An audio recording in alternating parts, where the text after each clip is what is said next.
بریم که داشته باشیم یه خورش کرفس خوشمزه و لذیذ رو درست کنیم. طبق عادت همه غذاهامون پیازمون رو اول نگینی خورد میکنیم و بعد هم داخل روغن از قبل داغ شده میریزیم و موقعی که پیازمون سبک شد دقت کنید که طلایی نشه. موقعی که سبک شد گوشت رو بهش اضافه میکنیم و تف میدیم. ادویه‌های لازم توی شروع کار فقط زردچوبه و ادویه کاریه. برای پختش هم 2 الی 3 لیوان آب جوش نیازه تا بذاریم خوب بپزه. برگ بو هم که اصل کاریه برای از بین بردن بوی بد گوشت.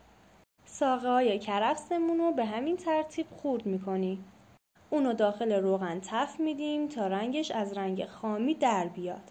الان موقعشه که برگ کرفس رو خورد کنیم ولی نه خیلی ساتوری.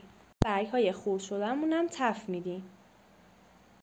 سبزی های معطرمون هم که شامل جعفری و نعنا بود خورد میکنیم و تف میدیم.